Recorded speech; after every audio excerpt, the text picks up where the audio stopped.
ശബരിമലയിലെ സ്വർണ്ണക്കൊള്ളയ്ക്ക് പിന്നാലെ സമീപകാലത്ത് നടന്ന മറ്റ് നിർമ്മാണങ്ങളിലെല്ലാം ദുരൂഹത. Reporter SIT breaking. കൊടിമരവും 18 പടികളും മണികളും വാജിവാഹനവും അഷ്ടദിക്പാലകരെയും എല്ലാം പുതുതായി നിർമ്മിച്ചത് ഉണ്ണികൃഷ്ണൻ പോറ്റി ശബരിമലയിലെത്തിയ ശേഷമാണ് എന്നതു തന്നെയാണ് ഈ ദുരൂഹത ഉയർത്തുന്നത്. അതേസമയം കോടികൾ മൂല്യമുള്ള മണിയടക്കമുള്ളവ മറിച്ചുവിറ്റതായി ശില്പി മഹേഷ് പണിക്കർ റിപ്പോർട്ടറിനോട് പറഞ്ഞു.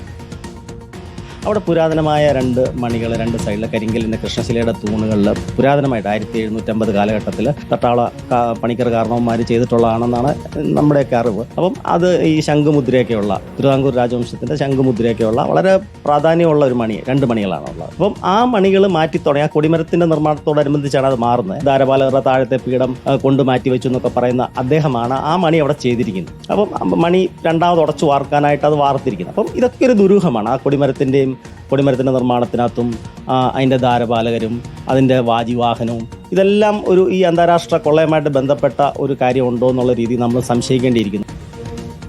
TV പ്രസാദാണ് ചേരുന്നത്. പ്രസാദ്, ശബരിമല സ്വർണ്ണക്കൊള്ളയിൽ തന്നെ ഇനിയും ഉത്തരം കിട്ടാത്ത നിരവധി ചോദ്യങ്ങളുണ്ട്. ഉണ്ണികൃഷ്ണൻ പോറ്റി വന്ന ശേഷം, ഉണ്ണികൃഷ്ണൻ പോറ്റി അവിടെ സ്പോൺസറായി എത്തിയതിനു ശേഷം പല വസ്തുക്കളും, അതായത് പുരാതനമായി ഇപ്പോൾ മഹേഷ് പണിക്കർ പറഞ്ഞതുപോലെ ഏറെ പ്രാധാന്യമുള്ള വസ്തുക്കളെല്ലാം വീണ്ടും നിർമ്മിക്കുകയാണ്. അതെന്തിനാണെന്ന് പോലും അറിയില്ല, അതിനാരാണ് ചുമതലപ്പെടുത്തിയതെന്ന് അറിയില്ല. അടിമുടി ദുരൂഹത എന്ന് തന്നെയാണ് നമുക്ക് മനസ്സിലാക്കേണ്ടത്, അല്ലേ? ഉറപ്പായും മഹേഷ് പണിക്കർ പറഞ്ഞതിന്റെ ഒരു ചെറിയൊരു ഭാഗം മാത്രമാണ് നമ്മളിപ്പോൾ കേട്ടത് വിനീത. മഹേഷ് പണിക്കർ നമ്മളോട് തന്നെ ഒരുപാട് കാര്യങ്ങൾ പറഞ്ഞിട്ടുണ്ട്, ഒരുപാട് ദുരൂഹത അതിലുണ്ട് എന്ന കാര്യം വ്യക്തവുമാണ്. നമ്മൾ പറഞ്ഞതിലേക്ക് തിരിച്ചു വന്നു കഴിഞ്ഞാൽ ശബരിമലയിൽ ഉണ്ണികൃഷ്ണൻ പോറ്റി എത്തിയതിന് ശേഷം നടന്ന പല കാര്യങ്ങളുണ്ട്. അതിൽ വളരെ കുറച്ച് കാര്യങ്ങൾ മാത്രമാണ് ഇപ്പോൾ പുറത്തേക്ക് വന്നത് എന്നുള്ളതാണ്. അതിലേറ്റവും പ്രധാനം ശബരിമലയിലെ ശ്രീകോവിലിനോട് ചേർന്നുള്ള കട്ടിളപ്പടിയിലെ സ്വർണം, ആ സ്വർണം ഉരുക്കി വിറ്റു എന്ന് പറയുന്ന ഒരു കേസും, രണ്ടാമത്തെ കേസ് ദ്വാരപാലക വിഗ്രഹങ്ങളിലെ സ്വർണ്ണപ്പാളിയിൽ നിന്ന് സ്വർണം വേർതിരിച്ചെടുത്തു എന്ന് പറയുന്ന ഒരു കേസും. ഈ 2 കേസും മാത്രമാണ് ഇതുവരെയും പ്രത്യേക അന്വേഷണ സംഘത്തിന്റെ അന്വേഷണ പരിധിയിലേക്ക് വന്നത്. ഒന്നുകൂടി ഇപ്പോൾ കടന്നു വന്നിട്ടുണ്ട്. അത് ശബരിമലയുടെ ശ്രീകോവിലിന്റെ വാതിലിനെ സംബന്ധിച്ചാണ്. ആ വാതിലിന്റെ വാർത്തയും റിപ്പോർട്ടറാണ് ആദ്യം പുറത്തു കൊണ്ടുവന്നത്. അതായത് പുതിയ വാതിൽ സ്ഥാപിച്ചതിന് ശേഷം വാതിലിന് തിളക്കം കൂടി എന്ന് പറഞ്ഞുകൊണ്ടാണ് ഓരോന്നായി അവിടെ നിന്ന് മാറ്റി തുടങ്ങിയത്. അങ്ങനെ സ്വർണം പൊതിഞ്ഞ ചെമ്പുപാളികൾ എന്നുള്ളത് വെറും ചെമ്പുപാളികളാണ് എന്ന് ഉത്തരവിറക്കുന്നു, മഹസറിൽ രേഖപ്പെടുത്തുന്നു, അവിടെ നിന്ന് കൊണ്ടുപോകുന്നു, കോടികളുടെ കൊള്ള നടക്കുന്നു എന്നുള്ളതാണ്. അങ്ങനെയെങ്കിൽ ആ സ്വർണം പൂശിയ വാതിൽ, പഴയ വാതിൽ എവിടെ എന്ന ചോദ്യത്തിന് ഇപ്പോഴും കൃത്യമായ ഉത്തരം കിട്ടിയില്ല.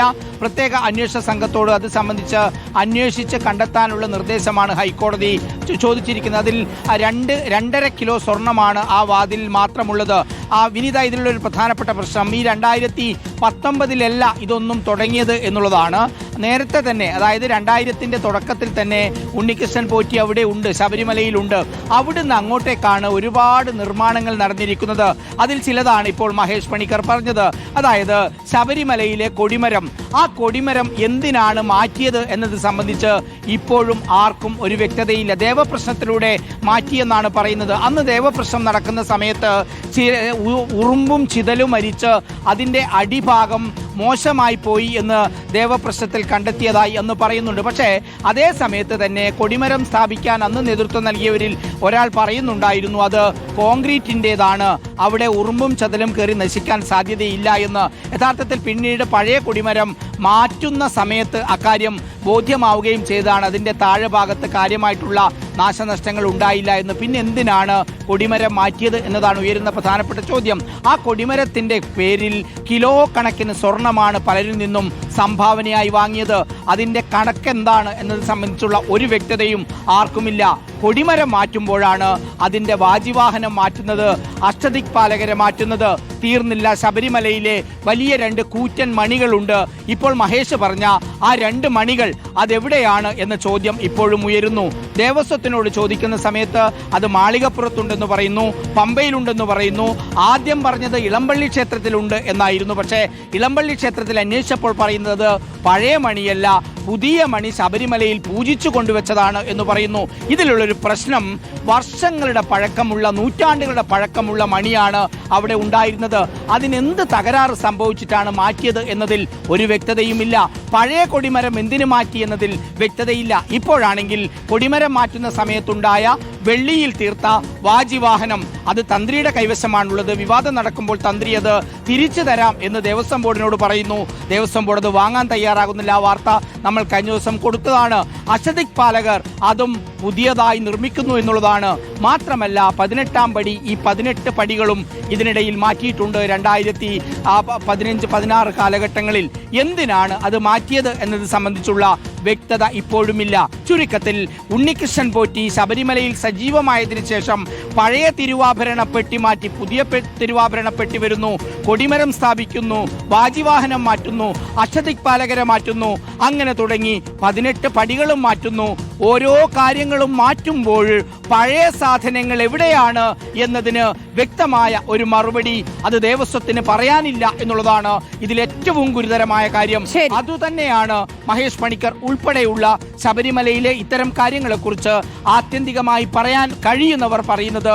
ഒരുപക്ഷെ ഇതിൽ ദുരൂഹമായി എന്തൊക്കെയോ ഇടപാടുകൾ സംഭവിച്ചിട്ടുണ്ട് എന്ന്. വിനീത. ശരി, TV പ്രസാദാണ് വിവരങ്ങൾ നൽകിയത്. ഏതായാലും ഉണ്ണികൃഷ്ണൻ പോറ്റി അവിടെ എത്തിയ ശേഷം, ശബരിമലയിൽ സ്പോൺസറായി എത്തിയ ശേഷമുള്ള ഇടപാടുകളെല്ലാം ദുരൂഹമാണെന്നതാണ് വിദഗ്ധർ ഉൾപ്പെടെ ചൂണ്ടിക്കാണിക്കുന്നത്. ഇതിൽ കൂടി വിശദമായ അന്വേഷണം നടത്തേണ്ടതുമാണ്. ഇനിയും ഈ വിഷയങ്ങളെല്ലാം റിപ്പോർട്ടറിന്റെ SIT അന്വേഷണം തുടരുകയും ചെയ്യുന്നു.